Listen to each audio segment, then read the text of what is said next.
Hola chicos, hoy en Cápsula Informativa vamos a hablarles de todo el procedimiento y todo lo que tiene que ver con compra y venta de bienes y escritura pública, porque nos ha pasado que muchas veces vamos a hacer este procedimiento pero no sabemos cómo o ante quién los vamos a hacer.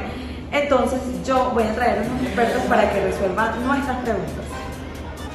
Acompáñenme. Para esto he traído este grupo de expertos que nos hablarán de la materia. Con nosotros está...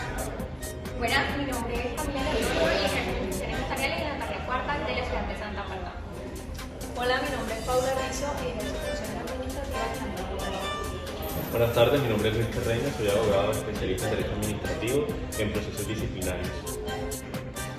Y por este lado... Buenas, mi nombre es Marisol León Mejía, abogada especialista en responsabilidad civil. Camila, quien nos va a hablar sobre la función notarial, qué es la fe pública y cuáles son los temas, Camila, pues más relevantes que llegan a la notaría. Y también quisiera que me hablaras un poco pues de los gastos, porque pues a muchos nos ha pasado que, por ejemplo, no llevamos el dinero suficiente para surtir todos estos gastos que se nos dan dentro del proceso de la creación de la escritura y la compra y venta de bienes inmuebles. La función notarial es un servicio público que está a cargo del Estado, quien a su vez nos faculta a nosotros los particulares para que ejerzamos dicha función. Dentro de las funciones generales de nosotros como notario está la de dar fe pública de todas aquellas declaraciones que recibamos en la notaría referente a cualquier acto o contrato. Dentro de las funciones como específicas, las cuales están reguladas en el artículo 2 del decreto 960 de 1970, tenemos la de recibir, extender y autorizar aquellas declaraciones que requieran de escritura pública. Se recibe cuando de pronto nosotros como notarios escuchamos a las partes que llegan hasta la notaría. Se extiende cuando esas declaraciones se pasan a un documento y se autoriza con la firma de nosotros, que es lo que le da la autenticidad pues, al documento.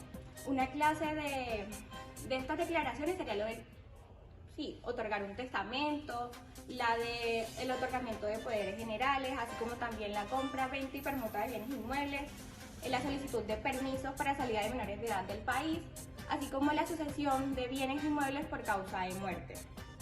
También tenemos la de mantener actualizado el estado civil de todas las personas, así como acreditar su existencia mediante el registro civil de nacimiento, autorizar o expedir documentos que estén a cargo de nosotros, también la de dar fe de la autenticidad de las firmas de particulares y funcionarios. La fe pública es la autenticidad que se le da a esas declaraciones, lo que crea un ambiente de seguridad y confianza frente a los negocios que se realizan acá en la notaría. Bueno, mira, como ya te había comentado, hay declaraciones que tienen como requisito una escritura pública. Dentro de estas está el contrato de compra y venta de bienes inmuebles. ¿Qué es una escritura pública? Una escritura pública es un documento público en el que queda consignado la voluntad de las partes que acuden a la notaría al momento de realizar este tipo de contratos. Bueno, mira, el tema de los costos de los gastos notariales va a depender del monto de la venta, pero la ley establece como unos parámetros, ¿cierto? Primero está el tema de los gastos notariales, se pagan por partes iguales y corresponde al 0,54% del valor de la venta. Luego está el tema de la retención en la fuente, que es el 1%, dependiendo del valor de la venta. Y el tema de la inscripción o registro de la escritura pública corresponde al 1,67% que le corresponde pagarlo pues, al comprador. Bueno, mira, respecto a los gastos, tenemos tres tipos de gastos que se dan en este contrato, ¿cierto? Tenemos el tema de los gastos notariales. Todos los gastos van a depender del monto por el cual se lleva a cabo el contrato. Entonces, los gastos notariales, que es la elaboración de la escritura pública, le corresponde pagarlo a los dos, por partes iguales, tanto comprador y vendedor pagan partes iguales y corresponde al 0,54% del valor de la venta. Luego sigue el tema de la retención en la fuente, que corresponde al 1% del valor de la venta y le corresponde pagarlo al vendedor. Luego hablamos de la inscripción o registro de la escritura pública. Eso le corresponde pagarlo al comprador y corresponde al 1,77% del valor de la venta. Bueno chicos, vamos a continuar con las preguntas. Ya hablamos con Camila, ahora vamos a hablar con la señora Paula, que nos va a hablar de esas etapas tan importantes que debemos surtir para poder pues crear o inscribir el contrato de compra y venta y perfeccionarlo con la escritura pública de venta. Bueno, ahora Paula, cuéntame cuáles son esas etapas y esos requisitos que pues son importantes a la hora de hacer este procedimiento notario. Son 4 etapas fundamentales las que encontramos para hacer todo lo que tiene que ver con la compra y venta en una notaría. Una de ellas es la recesión, que es cuando el notario está con las partes y estas tienen la oportunidad de decir las disposiciones que quieren incluir en ese contrato. Claramente el notario tiene que hacer como un tipo de control de legalidad para que esas disposiciones que estos quieran incluir posteriormente no vayan a anular ese proceso. Ahora encontramos la parte de la inscripción, que básicamente es lo escrito de lo anteriormente dicho. Sin embargo, aquí hay que tener en cuenta que no se puede presentar los nombres diminutivos, sino que tienen que ser nombres completos y las cifras que se quieran colocar, dependiendo de lo que cueste el bien inmueble, tiene que ser tanto en escritura como también en la parte numérica. Ahora encontramos la parte del otorgamiento, que básicamente se trata de aprobar.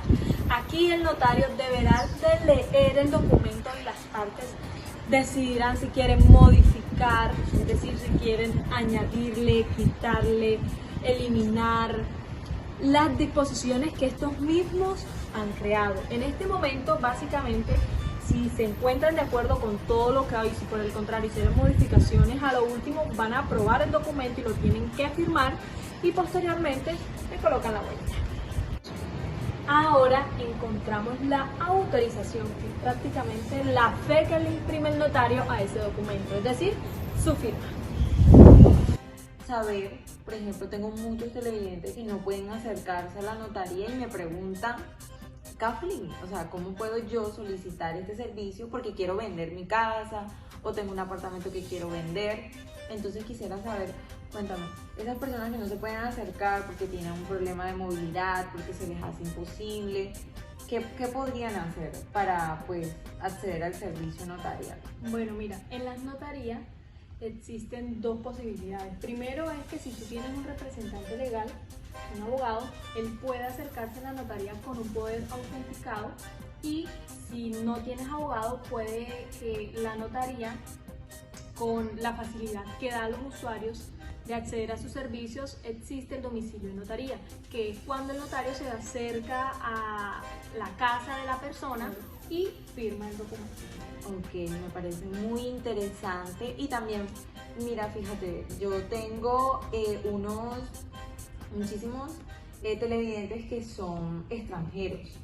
Entonces, ¿cómo sería el procedimiento para ellos? ¿Varía, cambia o se permanece igual? Según el artículo 16 del decreto 960 de 1970, se le debe asignar un intérprete. Bueno, para entender la responsabilidad del notario, hay que tener en cuenta que este tiene unas obligaciones al momento de elaborar la escritura pública de compraventa de bienes inmuebles, como son verificar la capacidad de los contratantes, que se lleguen los respectivos paz y salvo, y finalmente de que verifique que el objeto de la compraventa esté delimitado. Estos son unos requisitos que la ley exige para este tipo de actos, y si el notario se extralimita o omite alguna de esas formalidades o trámites, incurriría en una falta ya sea disciplinaria o una sanción penal o en una responsabilidad civil, que es lo que yo les vengo a explicar. Bueno, es necesario que el notario brinde las condiciones legales y conozca los procedimientos con el fin de que los otorgantes se alineen a lo que dice la norma. Bueno, en cuanto a la responsabilidad civil, esta se atiende a la teoría de las obligaciones de resultado, cuya responsabilidad es objetiva, porque el notario va a responder por los actos que se le otorguen. Bueno, en cuanto a la primera obligación que les explicaba, que es la verificación de la capacidad de las partes, la ley 1996 del 2019 se encargó de dar las directrices en Colombia para la capacidad de las personas y le dio la facultad al notario en el momento en que se encuentre frente a una persona con discapacidad manifiesta, solicitarle el apoyo para realizar dicho trámite. Bueno, si como tal el notario no hace la verificación, estaría incumpliendo y este incumplimiento le traería consigo la responsabilidad civil. Bueno, los posibles daños que se causaron a partir de la omisión del notario se encausarían primero en lo que es el daño emergente, cuando en la etapa precontractual hicieron una promesa de compraventa y las partes pactaron una cláusula penal para el incumplimiento de alguno de los otorgantes. Este puede ser del valor del 5 al 50% del valor del contrato prometido. Bueno, en cuanto al lucro cesante, en el caso de que el vendedor haya celebrado previamente un contrato de arrendamiento y para la entrega material de esto se hubiera estipulado una cláusula penal, sería responsable hasta 3 veces el canon de arrendamiento. En cuanto a la omisión de la obligación de que las partes alleguen los respectivos paz y salvo, daría a la nulidad de lo actuado. Y por último, que es la última obligación, que es verificar que el objeto de la compraventa esté delimitado, daría lugar a la cancelación por parte de los otorgantes, pero si alguno de estos no comparece, se puede demandar la nulidad del acto. Bueno, cuéntenos, en lo que tiene que ver con el tema disciplinario, cuando estamos ante una falta disciplinaria por parte de los notarios, todo lo que tiene que ver pues, con escritura y contrato de compra-venta de bienes inmuebles. Claro, bueno, a lo largo de los tiempos, los notarios siempre han estado regidos por varios estatutos. Entre esos podemos encontrar la Ley 960 de 1970, el Decreto 2148 de 1938 y demás normas especiales que rigen la función notarial. Desde la Constitución del 91 se ha establecido un régimen bastante estricto, bastante complejo en cuanto a las inhabilidades, incompatibilidades y los límites para la gestión de estos tipos de cargos públicos. Adicionalmente, se ha establecido ciertas pautas o ciertas reglas en cuanto a los requisitos mínimos que deben tener como tal estos sujetos que quieren aspirar a estos cargos públicos como los notarios. Adicionalmente, esto va de la mano con un estatuto disciplinario bastante riguroso que vigila el sistema de estas limitaciones, prohibiciones, inhabilidades, incompatibilidades y sobre todo el ejercicio de las funciones de los notarios que sea de manera imparcial y transparente. Cuando nos alejamos de todo esto y los notarios obviamente se comienza a evidenciar toda esta parte de anomalías, corrupción, ineficiencia, irresponsabilidad administrativa, pues obviamente ya sea por su infracción o por su omisión a las leyes, a la Constitución o a los reglamentos, pues ya sí estaríamos entonces en una falta disciplinaria claramente. Bueno Luis, después de toda esta información tan valiosa que nos diste, yo quisiera saber cuáles son esas consecuencias pues, que pueden llegar a afectar a los notarios. Bueno, si se le comprueba a un notario que realizó esas conductas que acabamos de mencionar, puede haber 3 tipos de consecuencias. La primera es la destitución permanente de su cargo cuando se comprueba una falta gravísima. También se puede dar la suspensión temporal, es decir, cuando se le comprueba una falta grave, esta no puede ser inferior a 1 mes ni superior a 12 meses. Y unas multas, es decir, un pago pecuniario. Bueno Luis, pero ¿qué organismo es el competente para realizar pues, todo este proceso disciplinario? Bueno, el órgano competente en el régimen especial de estos notarios es la Superintendencia de Notariado y Registro, que es el encargado de hacer el control de las funciones que hace como tal el notario, sin prejuicio de el poder prevalente que tiene como tal la Procuraduría General de la Nación. En cuanto a la segunda pregunta que me hiciste, ¿cómo son esos procesos disciplinarios? Son similares a los procesos disciplinarios que realiza como tal la Procuraduría. Son procesos que buscan investigar y sancionar a estos notarios por el mal comportamiento de sus acciones, por comportamientos que van en contra de sus deberes o que extralimitan sus funciones.